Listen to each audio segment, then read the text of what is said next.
들이 이 책을 처음에 볼 때는 피스밀 방식, 한 단계 나간다 그런 생각하지 말고 책을 사면 처음부터 끝까지 한번 쭉 훑어봐요. 그러니까 어떤 책을 여러분이 자기 걸로 만들려면은 한 번 봐가지고는 자기 눈에 들어오는 책이 없어요. 몇 번 봐야 돼. 근데 그 보는 방식을 처음부터 끝까지 다 읽어가지고 이 책을 여러 번 본다. 그 따분해서 어떻게 봐, 그죠? 그러니까 처음에는 표지를 그냥 딱 보고 그 다음에 그냥 넘겨가면서 슬슬 그냥 보는 거예요. 여기에 차례 보면은 아는 말도 있고 모르는 말도 있을 거야, 그죠? 그래서 뭐 1장에 오늘 할 그 경영정보 시스템 개관이 있고 2장에 경영과 전략. 전략이라는 걸 배우는구나.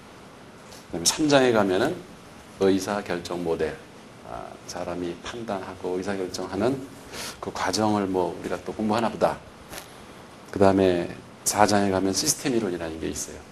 우리 주변에서는 시스템이라는 말을 많이 쓰는데 이게 이론적으로 무슨 의미가 있는 걸까?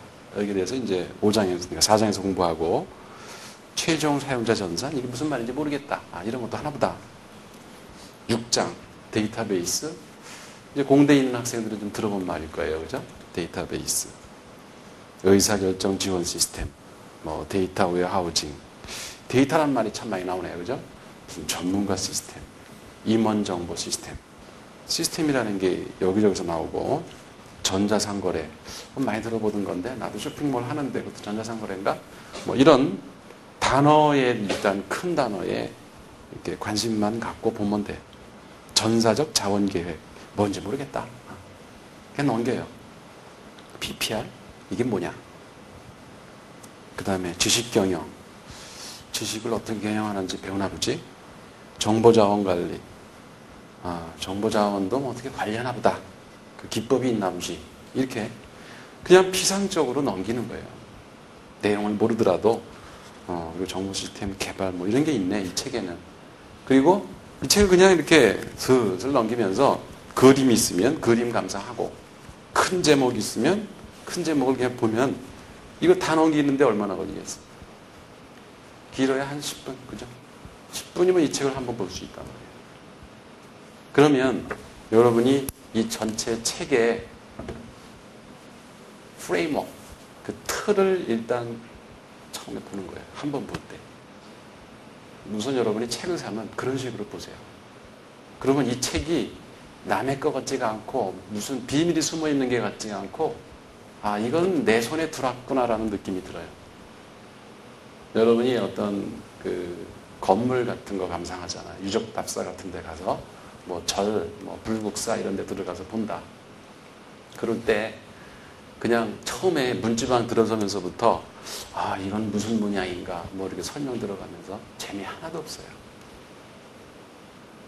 하나하나 뜯어보면 기왓장이 어떠고 그러면 처음에는 저 사람 많이 안다. 저런 게 있었구나. 그리고 신기하다가도 짜증나요. 조금만 진행되면. 그렇게 하지 말라. 우선 전체를 감상해. 응? 건물 전체의 모습을 이렇게 한눈에 한번 자기 눈에 딱 한번 이렇게 사진을 찍어봐. 그리고 구도도 이렇게 한번 잡아보고. 그러면서 안으로 들어가서 이게 4개의 건물로 되어 있구나. 각각의 배치가 대충 어느 정도 되겠다. 이렇게 공간 감각으로 받아들이기 시작을 해요. 그리고 하나하나 이제 관심이 있는 부분만 자세히 보기 시작하는 거예요. 그러다 보면은 나중에는 그 건물 통째로 내 머릿속에 들어요. 이게 어떤 진단 방법이야. 그러니까 의사도, 유능한 의사는요, 여러분이 어디 아파요? 아픈지 알면 내가 의사한테 뭐로 진단을 해요? 그죠? 내가 얘기할 필요가 없지. 유능한 의사라면은 척 보면 그 사람의 걸음걸이나 눈빛이나 몸의 상태, 얼굴 표정 이런 걸 보고 저 사람이 대충 무슨 병이 걸렸구나 알아야 정도는 돼야 돼. 전체적인 모습을 보고 판단을 쫙 하는 의사가 명의예요. 그리고 이제 세부적으로 진단을 해나가는 거예요. 여러분이 왜 경영진단이란 말을 하죠? 경영진단. 기업의 어떤 문제점을 파악해서 그거에 대한 개선안을 내놓는 걸 이제 경영 컨설팅, 경영 진단이라고 해요. 그거 할 때도 마찬가지예요. 처음부터 세밀하게 우리 회사는 지금 재고 관리에 문제가 있습니다. 그러면 재고 관리 부서에 가가지고 그 사람들이랑 백날 뜯어봐야도 답이 안 나와요. 우리 회사는 품질에 문제가 있습니다. 제품에. 그럼 제품 품질을 아무리 알아보려고 해도 답이 안 나와요. 어떻게 해야 돼? 처음에는 회사 전체를 한번 쫙 둘러봐요. 건물부터 하여튼 둘러봐. 그리고 어떤 사람들이 어디 앉아서 일을 하는가 한번 쭉 둘러보면 회사가 내 머릿속에 쫙 들어요. 그런 다음에 어떤 사람이랑 앉아서 처음엔 사장을 만나죠.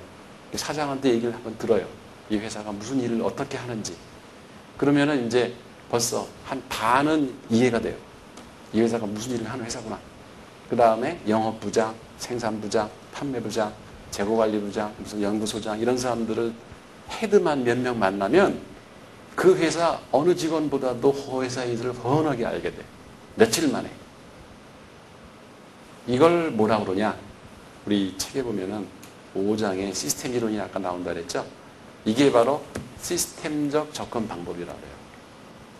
그거 이제 5장 가서 배울 거예요. 그러니까 여러분이 책을 읽을 때도 그렇고 누구를 만나서 어떤 사람을 파악하고자 할 때도 그렇고 어느 한 부분만 보고 판단하지 말라 이거예요. 전체적인 모습부터 차츰차츰 그 자세한 데까지 끌어내리는 그걸 이제 탑다운 방식이라 해요. 위에서부터 밑으로 끌고 내려간다. 그리고 쪼개나가는 거예요. 그런 방식으로 공부를 해요. 공부도 그렇고 책을 봐도 그렇고 사람을 판단할 때도 그렇고 어떤 건물을 감상할 때 기업을 진단할 때 여러분이 나중에 여기서 대통령 나오지 말란 법 없잖아. 그죠? 대통령이 되었을 때 국가를 바라보는 관점이 그렇게 크게 보고 그 다음에 자세한 문제를 파악해 나가는 그런 식으로 일을 접근해 나가면 여러분은 실수를 할 확률을 훨씬 줄일 수 있어요. 책을 볼 때도 그렇게 보라 이거야. 그렇지 않으면 어떻게? 무슨 영어 공부한다 그러면 여러분들 앞부터 그죠? 우리도 이제 옛날에 그 성문종합 영어 대입 공부할 때 이제 그 책 보면은 애들이 그 공부 못하는 애들 보면 항상 요 한 두세 챕터 정도는 까매 책이. 왜? 결심할 때마다 앞에서부터 자세히 보거든. 깨알같이 거기다 단어 찾아가면서 그냥 노트해가면서 열심히 하는데 그게 사람을 지치게 만든다 이거야. 그러니까 3장을 못 넘고 포기해. 그렇게 해가지고는 이 책을 결코 정복할 수가 없어요. 그냥 훑어봐. 그냥 한 번에 휙. 10분 내지 20분 정도의 책을 한번 보라 이거야. 그러니까 한 번 본 거야 그게. 그래서 전체의 틀을 일단 익힌 다음에 그 다음에 관심 있는 부분에 가서 좀 더 깊이 보고 그러다 보면 흥미가 생기면서 점점 빠져드는 거예요. 플로우, 흐름이 생긴단 말이야. 그게 몰입이라고 그러지. 그럴 때 진짜 이 책의 진수까지 다 파악할 수 있어요. 이 일을 하는데 접근 방식도 그렇게 좀 효과적으로 하라 이거예요.